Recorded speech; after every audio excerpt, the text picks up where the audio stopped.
ప్రేక్షకులందరూ నమస్కారం. ఈరోజు మన స్టూడియోలో ప్రముఖ ఆధ్యాత్మికవేత్త శ్రీచక్ర ఉపాసకులు మణికంఠ శర్మ గారు మనతో ఉన్నారు. గురుగారితో మాట్లాడేద్దాం. నమస్కారం గురుగారు. ఈశ్వరార్పణమస్తు. గురుగారు, జూన్ నెలలో మీనరాశి వాళ్ళకి ఓవరాల్గా ఈ నెలంతా ఏ విధంగా ఉండబోతుంది? ఆర్థికంగా, ఆరోగ్యంగా అన్ని విధాలుగా ఎలాంటి ఫలితాలు ఉండబోతున్నాయి గురుగారు? యో సర్పేభ్యో ఏ కేచా పృథివీమనో ఏ అంతరిక్ష దివితేభ్యో సర్పేభ్యో నమః. యో సర్పరాగిని నమో నమః.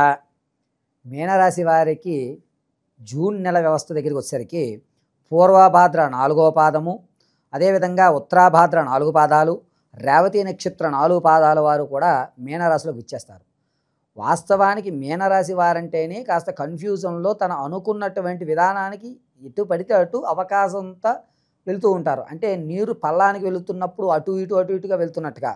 మీనము అనగా చేపకి దిశానిర్దేశాలు ఉండవండి. దాని టార్గెట్ అనేటువంటిది కూడా ఉండదు. అది ఎటైనా తిరగచ్చు, ఎలాగైనా వెళ్ళచ్చు. తనకి కావాల్సింది మేత తీసుకోవడం, వచ్చేయడం. అది ఎలాగే వెళ్ళాలని ఉండదు. మీనరాశి వారికి కూడా అదే ఉంటుంది.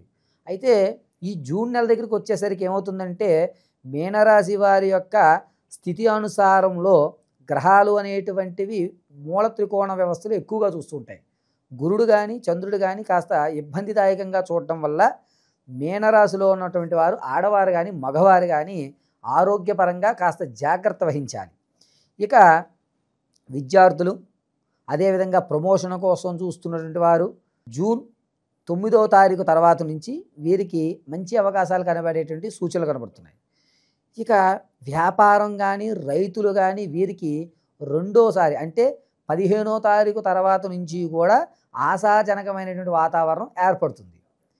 ఇక రాజకీయ నాయకుల దగ్గరికి వచ్చేసరికి మొట్టమొదటి నుంచి ఏ విధంగా అయితే వైఖరి నడుస్తుందో అదే వైఖరి నడుస్తుంది తప్ప వైఖరిలో ఎటువంటి మార్పు కూడా రాదు. అంటే గుర్తింపు ఉండదు, అలాగని చెప్పి గుర్తింపు లేదు అనడానికి కూడా ఉండదు. ఏదైతే నడుస్తుందో అది నడుస్తూ అవుతుంది. జూన్ అంతా ఈ నెల మామూలు వీళ్ళకి ఏళ్ళనాటి శైలి ఉన్నప్పటికీ కూడా ఈ నెల బాగానే ఉంటుంది అంటారు వీళ్ళకి?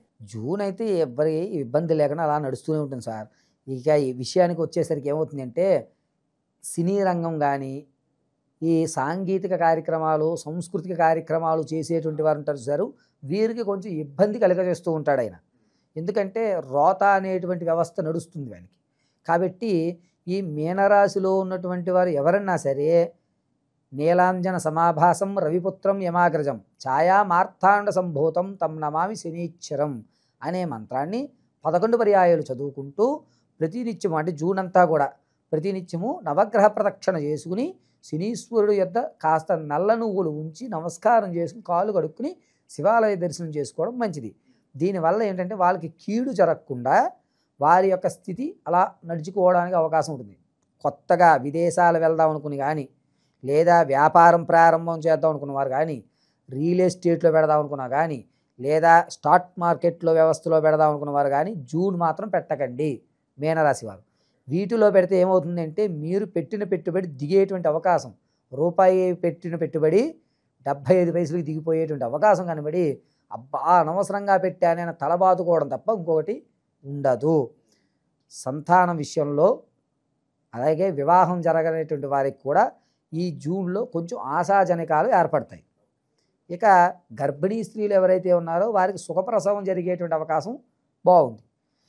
ఇక ఈ వ్యవస్థను నమ్ముకుని చిన్నా చిటికాగా పని చేసుకుంటూ నా కష్టాన్ని తగ్గితే ఫలితం రావట్లేదే అనుకున్న కొంతమంది ఉంటారు చూసారు, వారికి కొంత ఊరట కలుగుతుంది. అంటే జూన్ చివరాఖరులో, అంటే 20వ తారీఖు నుంచి ప్రారంభం చేసుకుని నెల చివరి వరకు కూడా నీకు వేరే ఉద్యోగం నేను చూపిస్తాను, నువ్వు ఇక్కడ కాదు వేరే చోట ఉండాలి అని ఒక ఆశాజనకమైనటువంటి వాతావరణం ఏర్పడేటువంటి స్థితి ఏర్పడుతుంది ఖచ్చితంగా.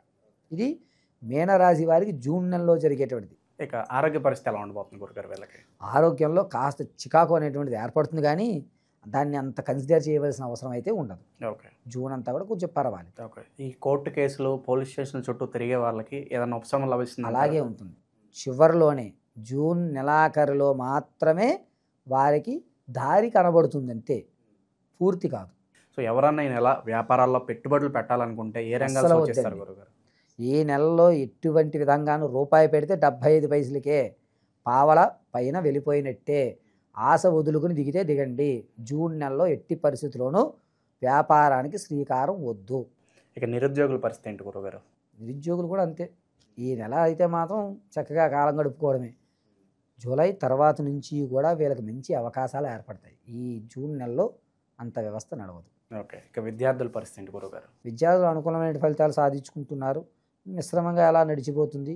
కానీ తన అనుకున్నటువంటి కాలేజీలో రాలేదని కాస్త ఇబ్బంది పడినా తదనంతరం ఎప్పుడైతే ఈ శనీశ్వరు యొక్క ధ్యానం ఆచరిస్తారో కొంచెం ఫలితం మారేటువంటి అవకాశం కనబడుతుంది. ఇక వైవాహిక జీవితం ఎలా ఉండబోతుంది గురుగారు? బయట పరిస్థితులు మనం చూస్తున్నాం, పరస్త్రీ వ్యామోహం కావచ్చు, పరపురుష వ్యామోహం చాలా ఎక్కువైపోతుంది. దానివల్ల వాళ్ళ కాపురాలు కూడా దెబ్బతింటూ ఉంటున్నాయి కదా. మీనరాశిలో ఉన్న వారికి జూన్లో భార్యాభర్తల మధ్య కలహాలు అనేటువంటివి ఇంట్లో వరకే తప్ప బయటికి వచ్చేటువంటి వ్యవస్థ ఉండదు.